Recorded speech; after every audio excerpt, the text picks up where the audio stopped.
blind. Still we often talk, seek and ye shall find. So I'm going to seek a certain land I've had in my... Bonjour Natacha. Bonjour Amel. Ça fait vraiment plaisir de t'avoir comme première invitée de cette émission. Merci Manu. Avec grand plaisir. Voilà, on est sur le piétonnier de Bruxelles. J'imagine que tu es déjà venue Non, ici. pas du tout, pas du tout. Donc c'est la première fois. Oui, c'est la toute première fois. Je suis passée en bus, mais je ne me suis pas vraiment arrêtée. Donc oui, c'est la toute première fois que je viens. En même temps, il t'a fallu du temps pour arriver jusqu'ici. Voilà, oui. Ouais. On va peut-être commencer un peu de parler de ton parcours. Hein. Qui est Natacha White? Alors, je suis née à Watermal-Boisfort. J'ai vécu toute mon enfance à Berchem-Saint-Agathe. Voilà, jeune fille un peu garçonne, un peu casse-cou. J'ai toujours aimé le milieu du spectacle, j'ai fait de la danse classique, de la danse moderne, le théâtre, j'aimais bien. Voilà. Alors tu as fait de la danse, etc. Mais à quel âge tu as commencé et qu'est-ce qui a fait que tu as commencé à faire de la danse classique par exemple? Tu as commencé quoi? Oui, je devais avoir un mois? Non. Je devais avoir 5 ans, 5-6 ans, je faisais le petit rat de l'opéra et voilà, j'aimais bien ce milieu. Ma maman aimait beaucoup aussi, donc elle m'a Ok, voilà, c'était les parents qui t'ont poussé quelque part à faire de la danse. Ma maman, oui. Et moi, je faisais, je ne sais plus combien d'années, mais assez longtemps. Puis en devenant ado, je préférais un peu plus aller vers le jazz moderne, la musique moderne. Et pourquoi? Parce que le classique était un petit peu trop strict et trop... voilà. Et moi, j'étais un peu plus extravertie, donc j'avais besoin de quelque chose un peu plus moderne. Et, j'avais des copines à l'école qui... on est en quelle année là? Là, on est en début de secondaire. Non, fin primaire, on va dire. Plutôt 5e primaire. Fin des années 80, début 90? Oui, comme par là. Ça, tout à fait. Non, c'est pour voir un peu l'influence de la musique jazz moderne. Mais quand je dis jazz moderne pour la danse, ça n'a rien à voir avec le jazz, la musique jazz, ouais. Ok. Enfin, on dit jazz moderne, c'est une danse, le jazz ou c'est quelque chose de plus moderne que le classique, mais c'est sur des morceaux pop, voilà, ça n'a pas du tout d'influence avec le jazz. Ok, et qu'une fois que tu rentres là-dedans, qu'est-ce qui se passe? Qu'est-ce qui fait que... J'adorais le milieu du spectacle, donc voilà, on avait beaucoup de représentations. Donc j'aimais beaucoup à la maison aussi, entre copines, on se faisait des chorégraphies, on se filmait, enfin voilà, c'était tout. Ok, donc ton parcours a commencé dans la danse, principalement. Après, du côté de mon père, ils sont tous musiciens quasiment, un peu aussi du côté de ma maman, donc il y avait beaucoup de réunions familiales où on sortait les guitares, les pianos, ça chantait, enfin c'est une ambiance quand même assez musicale, donc j'ai un petit peu bercé quand même beaucoup dedans. Et les week-ends musicaux? Oui, voilà, c'est ça, chez mon papa, quand j'allais le week-end chez mon papa, c'était un show, enfin c'est un showman toujours, et donc il chantait du Queen, du Led Zepp, enfin voilà, ça partait. Donc le jazz n'était pas encore, la musique était là, j'aimais beaucoup chanter, mais le jazz n'était pas encore, j'écoutais même pas du tout, je savais même pas si ça existait en fait, déjà à ce moment-là, ou de loin en fait. Ok, donc le papa c'était plutôt la musique, la maman c'était plutôt la danse. La danse, mais elle aussi, hein, elle aime beaucoup chanter, elle chante d'ailleurs encore beaucoup maintenant. Mais du côté de mon père, mon oncle est pianiste, mon père était bassiste, il chante, il écrit. Ma marraine était chanteuse. C'est un petit peu grâce à elle aussi que j'ai commencé à faire de la scène, parce qu'elle chantait dans des cabarets, et donc sachant que j'aimais beaucoup ça, elle m'invitait de temps en temps à venir chanter un morceau.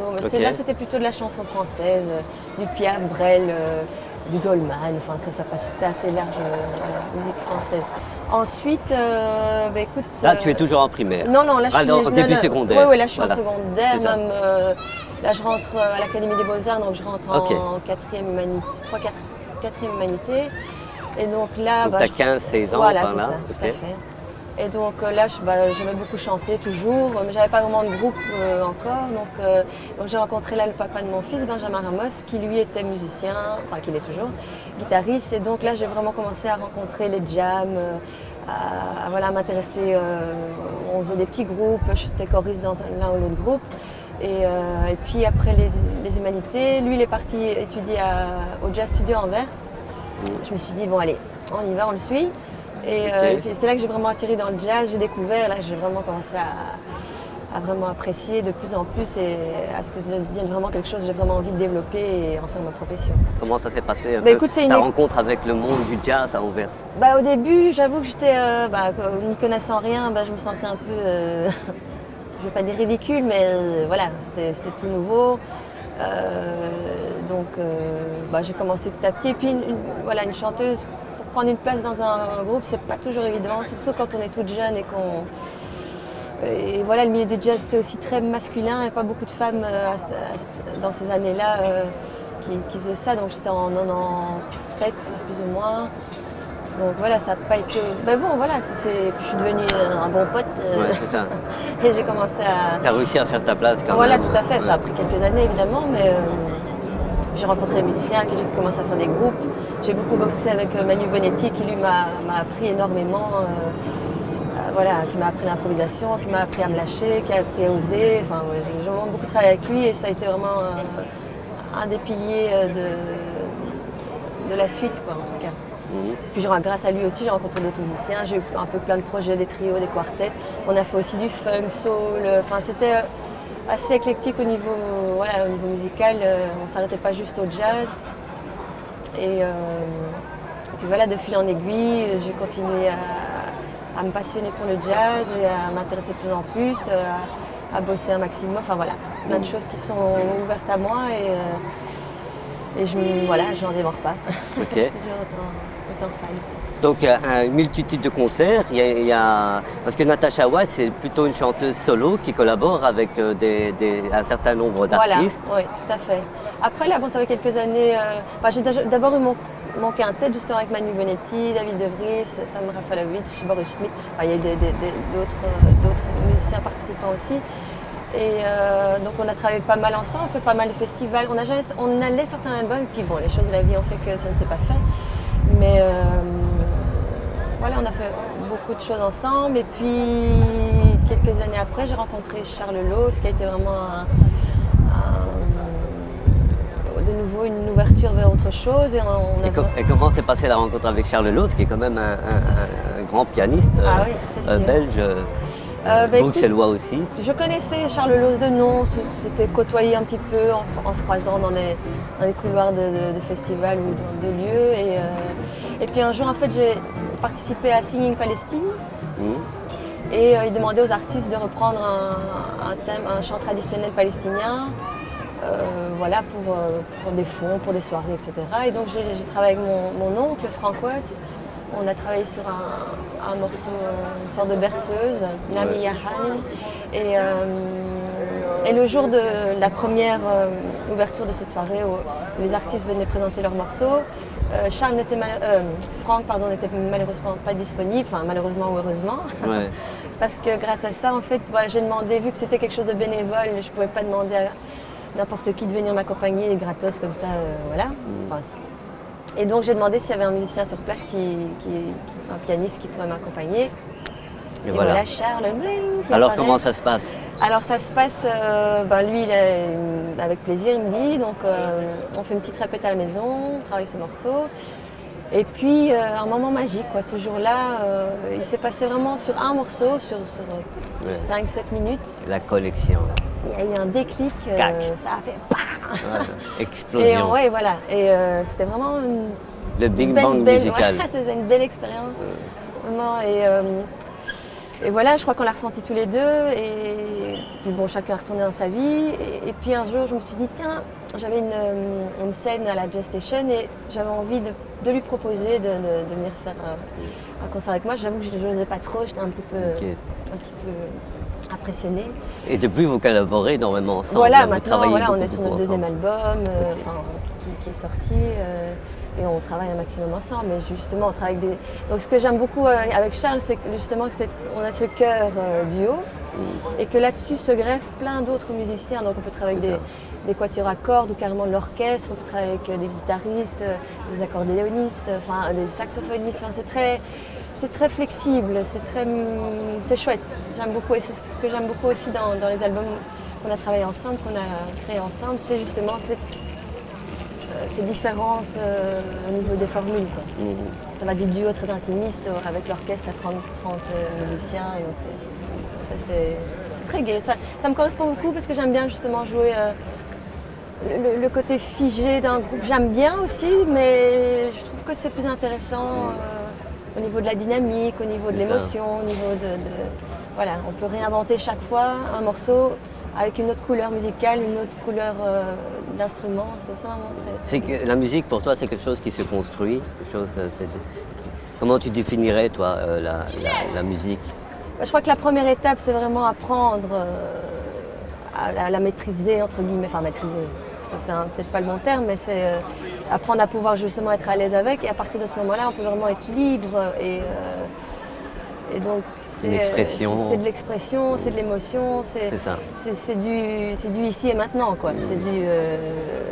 Donc la musique quelque part est quelque chose de très particulier, c'est très personnel. C'est vital quoi, c'est quelque chose c'est vivant, voilà chaque jour,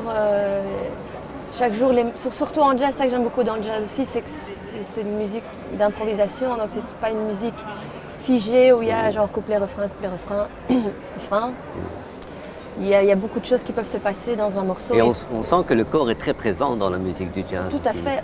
En tout cas, quand on voit les musiciens sont très épris. Il y a quand même. Oui, en fait, c'est vraiment un prolongement de son corps, que ce soit un instrument externe ou que ce soit la voix qui est interne.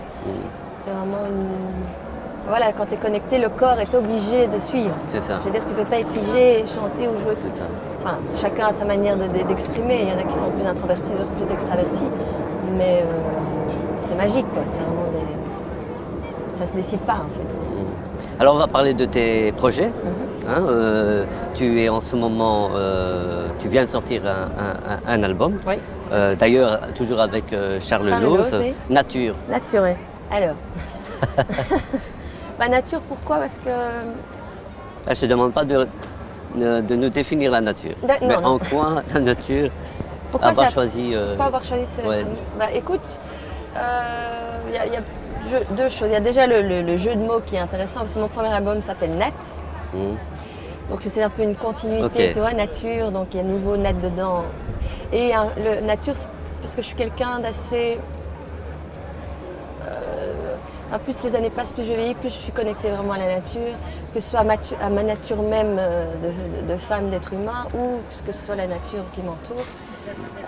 Voilà, je me connecte de plus en plus à ça. Et... Tu construis une nature dans la ville. Oui, après, il y a des points.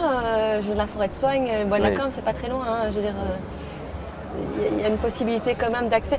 J'avoue, je suis pas très ville. C'est pour ça que c'est la première fois que je viens ici. Parce que j'aime pas trop, je suis pas du genre à aller me balader au centre-ville. Toi, c'est plutôt la nature. Oui, il y a trop d'immeubles, c'est trop... Voilà. Alors, quels sont les sujets qui sont abordés dans ton album?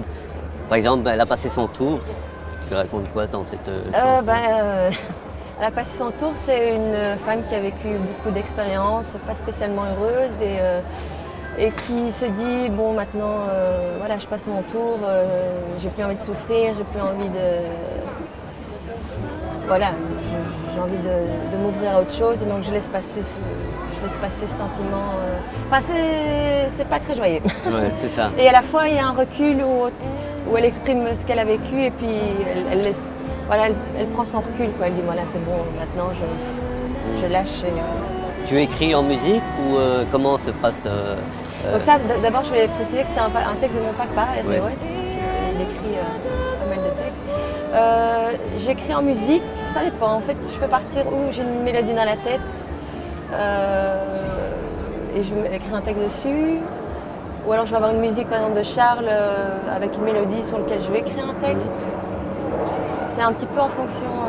Parfois, tu écris sans écrire une chanson, tu écris des choses qui te passent par la tête. Il n'y a pas vraiment de couplet-refrain, c'est juste une émotion. Et puis de là, tu reconstruis dessus. Ça dépend. Ça dépend vraiment.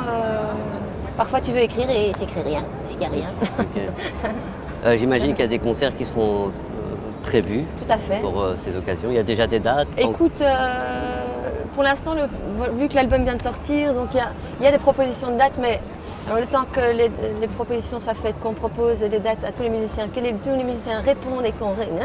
Il y a une petite... Ouais, ça c'est toujours difficile quand on travaille en groupe, d'avoir la disponibilité de tout le monde. Voilà, sinon on fait les démarches pour certaines tournées, les lundis d'Hortense, les tournées à Rémy. voilà, remettre les sites à jour. Donc, il y a encore tout un petit travail à faire avant de pouvoir. Mais voilà, les dates seront mises à jour. Et ça sur va, le ça se passe site bien, et- le fait de trouver des dates, en tout cas d'organiser quelque part une tournée artistique Bah, en écoute, tant que chanteuse de c'est- jazz. Voilà, n'ayant pas de manager, Oui. enfin pas encore, j'espère en trouver. Mais beaucoup d'artistes à Bruxelles n'ont vraiment pas de... Non, il y en a de moins en moins et donc c'est ouais. voilà, j'avoue que c'est pas évident parce qu'à la fois tu dois être l'artiste, travailler, mettre tout ça en place, à la fois tu dois faire la promotion de ton album, de ton image, tout ça. Ouais. Voilà. La communication. Et voilà. comment tu expliques qu'il n'y a pas beaucoup de managers? Écoute, il y en a de moins en moins. Je crois que l'industrie du disque aussi, voilà, avec l'internet et tout ça, il y a beaucoup de choses voilà, on est de plus en plus capable à faire le travail tout seul. Et je crois que voilà, il y a beaucoup de personnes qui n'ont pas spécialement envie de payer un manager ou un booker ou quoi que ce soit, vu qu'ils prennent de toute façon un pourcentage, et se disent qu'ils vont le faire d'eux-mêmes. Donc à mon avis, c'est tout ce mélange qui fait que aussi, voilà, les managers commencent à disparaître. À disparaître. Ok. Donc tu Ouais. fais pratiquement tout. Beaucoup, tout voilà. toi-même. Charles a sa part, j'ai ma part. D'autres personnes comme Patrick Bohens aussi pour nous trouver Voilà, puis il y a des endroits qui nous appellent aussi, accueillent voilà, qui directement. nous accueillent pour venir jouer. On envoie des mails, on va sur place. Enfin, il y a pas mal de choses. Voilà, on envoie des mails à différents centres culturels. Puis il suffit d'avoir des bons contacts aussi. Enfin, il y a plein de petites choses, des pistons. Voilà, c'est c'est ça. un petit peu. C'est un boulot quand même colossal, quoi, de mettre tout ça en place. C'est pas évident. Donc. Mais vous êtes et puis ça met obligé du temps. Oui, en même temps de le faire pour pouvoir jouer. voilà, tout à fait. Est-ce que Bruxelles est une ville qui t'inspire? La ville ne m'inspire pas des masses en fait, j'avoue, je me sens un peu. C'est comme si j'étais un peu claustro de la ville. Comme ça, quoique bon, ici, là, il n'y a pas de voiture. Mais c'est un côté.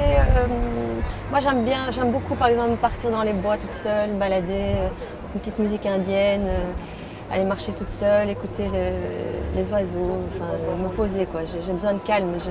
La ville, j'avoue, me stresse un peu. Et comme j'ai déjà pas une vie calme, il y a quand même beaucoup, à du 100 à l'heure, beaucoup de choses à faire. Donc voilà, quand j'ai le temps, c'est pas en ville que je viens. Je vais plutôt aller vers le bois de la Cambre, forêt de Soigne ou même Flagey, tu vois, il y a un chouette petit coin, les petits étangs, tout ça, voilà, je suis plus ce côté-là. Et ça va, t'es servi à Bruxelles par rapport à ça? C'est vrai qu'on a quand même pas mal d'espaces verts. Comme Oui, la oui, c'est forêt de ça, Soigne. voilà. Donc et moi je suis vraiment auxerroise, donc je suis vraiment à côté, je veux dire en 10 minutes je suis au bois de la Cambre, en forêt, il y a moyen de faire vraiment des beaux tours. Non, c'est chouette. On va parler un peu de culture. Hein. Voilà, c'est une émission socioculturelle. Comment tu définirais, toi, la culture? Natasha White, pour elle, c'est quoi la culture? Alors la culture, c'est large hein, comme question. La culture, c'est l'accès à tout être humain, à différentes formes d'art, que ce soit la musique, les expositions, que ce soit la danse, que ce soit le théâtre, que ce soit voilà, c'est un accès juste pour moi très important, très important dans la vie des êtres humains. Voilà, parce que c'est l'apprentissage de la vie, c'est différents, comment on dit ça, différents aspects, différentes manières de voir, de points de vue.